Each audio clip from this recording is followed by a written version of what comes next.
Hi students, I hope that you all are doing well. This one is the 19th video lecture. This topic is taken from in your third unit. This is the continuous part of concept of interrupts and simple I/O organization. The concept of interrupts and simple I/O organization. I have prepared 3 videos. Among them, this is the last part. In this video lecture, I am going to talk about I/O organization. I already taught about interrupts, types of interrupts, how interrupts are occurred, how interrupts are handled in computer organization architecture through the interrupt controller or handler. These are the things what I covered in my previous video lectures, that is 17th and 18th video lecture. This is our 19th video lecture. Especially we will see in this video about I/O organization. I/O organization.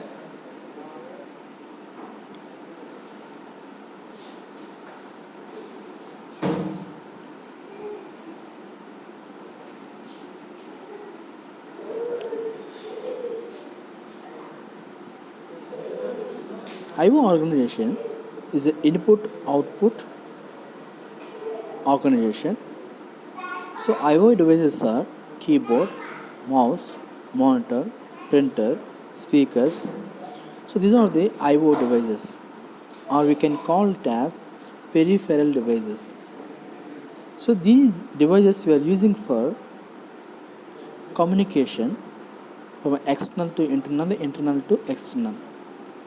Data will transfer through these I/O devices. So these devices we are especially using for to transfer the data. It may be internal to external, external to internal. This organization is called I/O organization. To managing the data, to transfer one place to another place, or one component to another component, or internal to external, external to internal.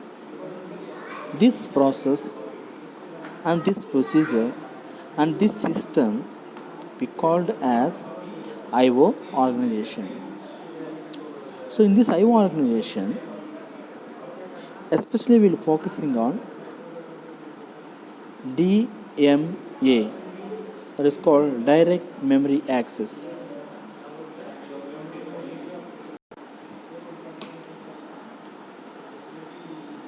So here we will see the direct memory access. Direct memory access, in a short form we can say that DMA. What does a standard of DMA, that is called direct memory access? So direct memory access help to transfer the data without involvement of processor. So what is the advantage here? Because of this thing, data can transfer very fastly. So I will explain everything. First understand this thing, DMA, direct memory access. It will help to transfer the data as soon as possible in a fast manner without involvement of processor.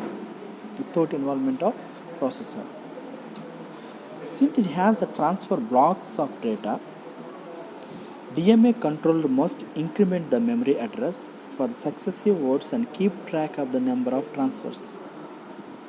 Although DMA controller can transfer data without intervention by the processor, this operation must be under the control of program executed by the processor. So I will explain about DMA controller or direct memory access. Look at here. Actually, we want to transfer the data frequently, oftenly. So external device to internal device, internal device to external device. So when you are using the computer, it is the mandatory thing to transfer the data Okay, external to internal, internal to external.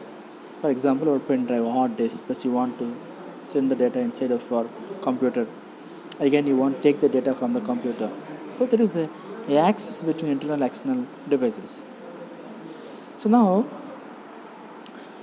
DMA help us to do this process very quickly. So how it will do, we will see. If DMA is not there, what is the functionality of the computer? Just imagine, I am showing one figure to here. This is a diagram. In this diagram, so this is the CPU and this is a external device, hard disk, and this one is a processor. Just imagine, processor. Okay, so here external device is there, hard disk is there. We can call pen drive also, no problem. Like a pen drive or hard disk, some external memory is there. Now you want to store this memory into your computer. Okay, this data into your computer. Then without DMA, what is the procedure to store this data into your computer? First, we have to connect that one to CPU, and this is the one cycle, because first we have to connect it with the CPU, and again a CPU will going to connect with the processor, and then only it will store your data into the memory. Here how many cycles are there? 2 cycles are there. Step 1, it is the one cycle, because here to here, step 1, we can consider one step as a one cycle. Then again CPU to processor, this steps 2. So here time taking process is more, because first we have to go to the here and here to here, here to here. I will tell you one thing. Just you want to meet the MLA. So you want to meet the MLA, very known person to you. Now we can directly go to the MLA to talk. In between, no need to talk, consult any mediator, because we have the access. When you are doing like this, what will happen? The time consuming process is very less. You can save your time. You don't need to wait a lot of time. But if you don't know the MLA, we have to go through the mediator, and it will take the time. We have to wait it. So then only you can meet it. So you can do it, but in between, lot of time is killing. To saving of this time, I'm doing up the work very fastly. Okay, we are using the DMA, direct memory access here. Without DMA, what will happen? A delay. Okay, it has to go here to here. It's a lengthy process. To overcoming of this drawback, so we are using DMA, direct memory access, in a computer organization architecture. This is the actual purpose why we are using direct memory access, DMA. So DMA controller is a part of IO organization. It's part of IO organizations. So now I want to explain same thing, how it will do the work in a fast manner. Look at here. This is a DMA, direct memory access. As I said that this is the hard disk, okay, your data, and this is the computer memory. Now you want to store the data into your computer memory.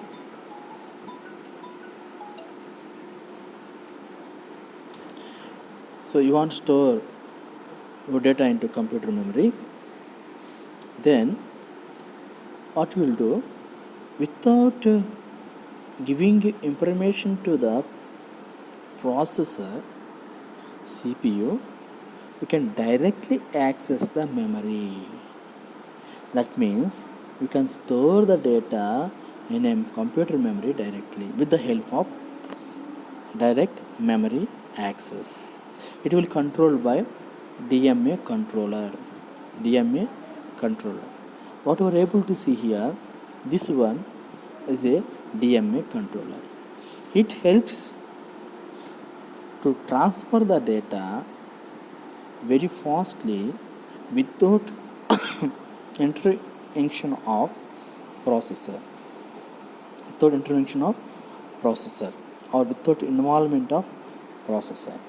So here we are saving one cycle of time. Previously in the diagram there is a two cycle involved in transferring of data, but here only one cycle. That means we have removed one cycle. The cycle means time consuming process. It was removed. So the direct access to this external device to memory inside that. So directly access. It is a time saving process, and the work also will do very fastly. This is the diagram of how actually DMA works in a IO or. So this is the computer DMA controller. So how data accessing and transferring and sending and receiving to the DMA in a computer. As I said that direct memory access helps to transfer the data very quickly and at the same time saving the time and without involvement of the processor. So how it will be happen, we will see.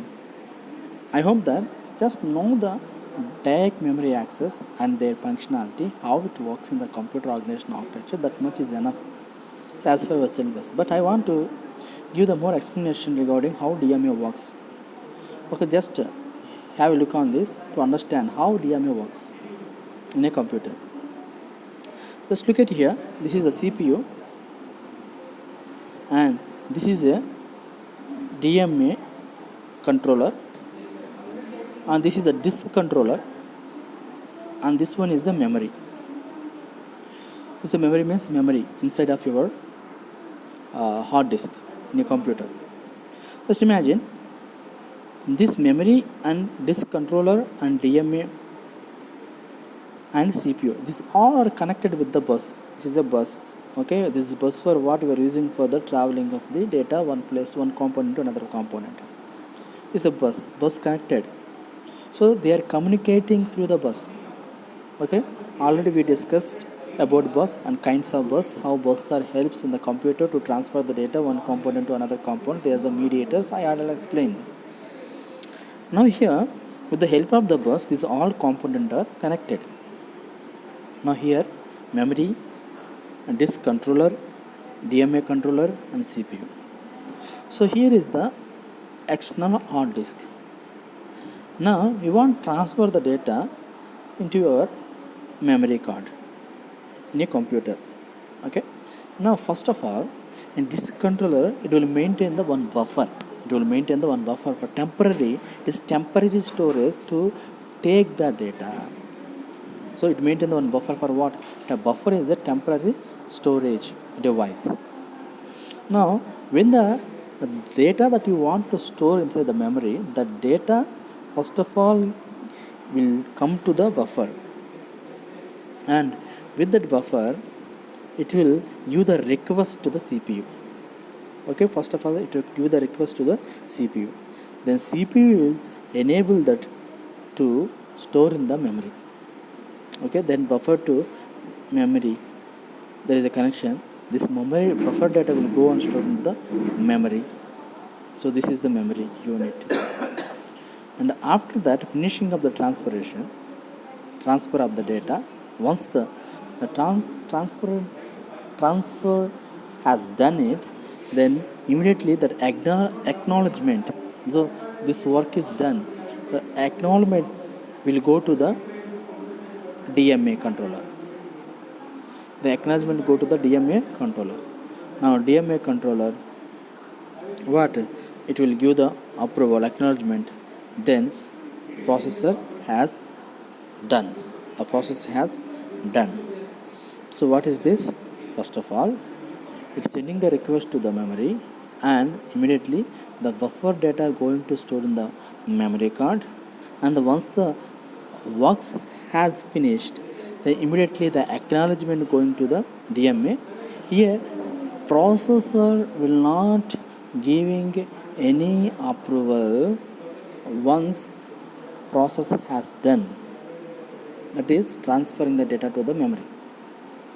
And so once DMA controller giving the approval, that is okay, so here DMA control will become the, it will maintain the count, that is called bit count, that is called byte count. It maintain the byte count. Okay, DMA control will maintain the byte count. When the byte count becomes 0, automatically all data will transfer into the memory. That means work has finished. When the count becomes 0, it means work has finished. Then immediately the DMA controller sent to the interrupt to the CPU. When the without involvement of the CPU, here everything controlled by the DMA, because it set the byte count. Okay, until byte count becomes 0, it is entire thing controlled by the DMA. There is no involvement of CPU here, because DMA taking care of everything to transfer the data, to finish the task until byte count becomes 0. Once byte count becomes 0, that means the task is over. When the task is over, then DMA controller just interrupt to the CPU. Okay, task has done. Then it over, CPU will display, okay, data is transferred, because actually CPU is not involved here. DMA only controlling everything, but CPU is giving the one display, that is one message that data has stored. This is the actual process of how DMA works in a input output organization or IO organization. So this is about the IO organization, especially data direct memory access. And again I want to give the differentiation between DMA and no DMA. That means if computer has the DMA, how it will work. If computer doesn't have the DMA, how it will work. So look at here, when the CPU is using programmed input output, it is typically fully occupied for the entire duration of the read or write operation and is thus unavailable to perform other work. The CPU initiates the transfer, does other operations while the transfer is in progress, and receives the interrupt from the DMA controller when the operation is done. If DMA is there, okay, the entire part will taken care by the DMA.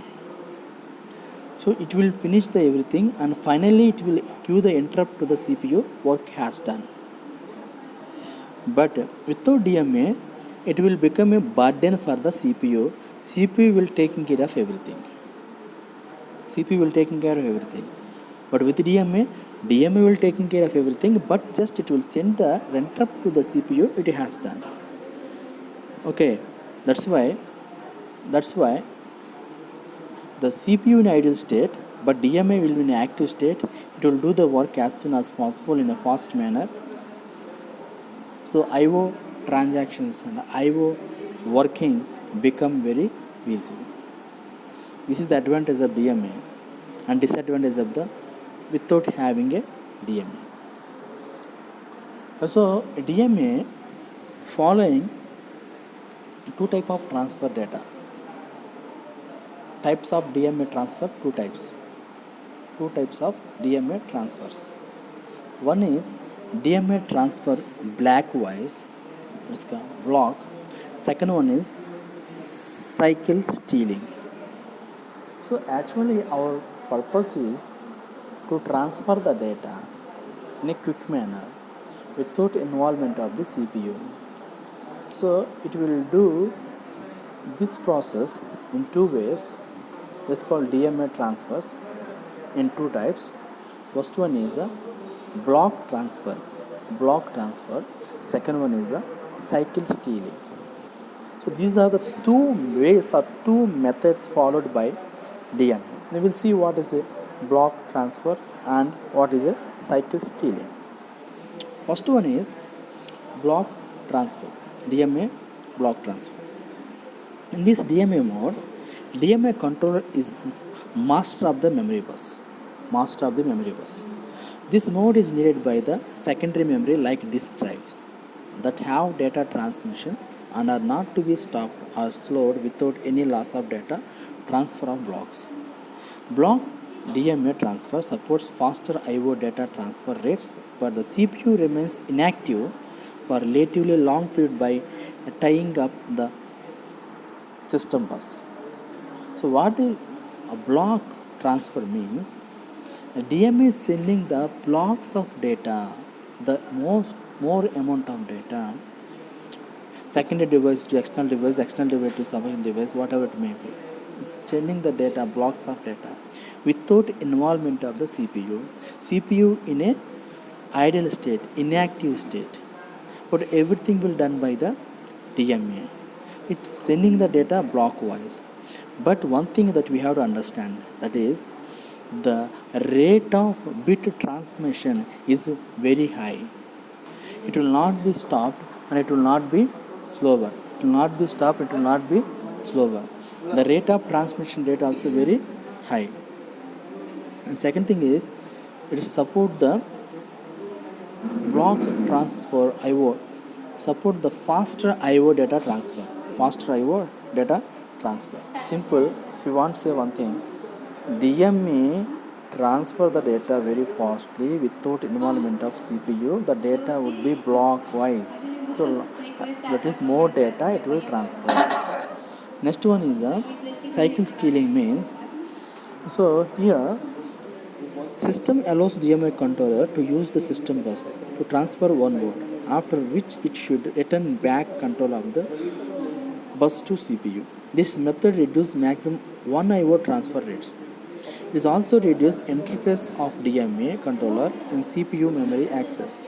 It is completely eliminated by using DMA interface so that system bus cycle as stolen only when CPU is not actually using system bus. This is also called transparent DMA. So actually system bus help us to transfer the data. All of you know system bus help us to transfer the data. We are using the bus for to communicate one device to another device. So system bus is always busy with the CPU. CPU use the system bus because CPU is the first priority given to the system bus. But DMA now playing a vital role to transferring the data, a vital role playing here. So now when DMA want to transfer the data, it need a system bus, but system bus busy with the CPU. So but DMA is stealing, that means will take the system bus when CPU is in a inactive state, idle state, inactive state. That means when the CPU is not working with the system bus, in the time DMA will take the system bus and will do the function. This process is called cycle stealing. So when the CPU in idle state, like DMA want to use the system bus and it will use it, and this way of using is called cycle stealing. This one also called transparent DMA. These are the two kinds how the DMA transferring the data. Finally, this is the block diagram of the DMA controller. Here is the processor, here is the main memory, system bus. Already know that system bus used by the CPU, but processor. But when the processor is in idle state, DMA controller want to use it, and that is called cycle stealing. Next, as I said, that is a DMA controller and memory and processor. This is the external device. Okay, external device. Yeah, all are connected to the bus. bus. So DMA controller everything handle. Okay, DMA controller everything handle. So without involvement of the processor, what is the advantage here? The transmission rate is very fast, time consumption is very less. So we can send the data, blocks of data, through the DMA controller. So this is the advantage of DMA, direct memory access. Still now I discussed regarding how DMA works, what is the advantage of the DMA, what is the disadvantage if you don't have the DMA, how DMA works, how sending the data, how it has the connection with the system bus, and the types of transfers and transfer, DMA transfer block, and second one is the cycle stealing, and explain all these topics. I hope that understand clearly. So we'll meet in our next video lecture. Thank you for watching. Thank you.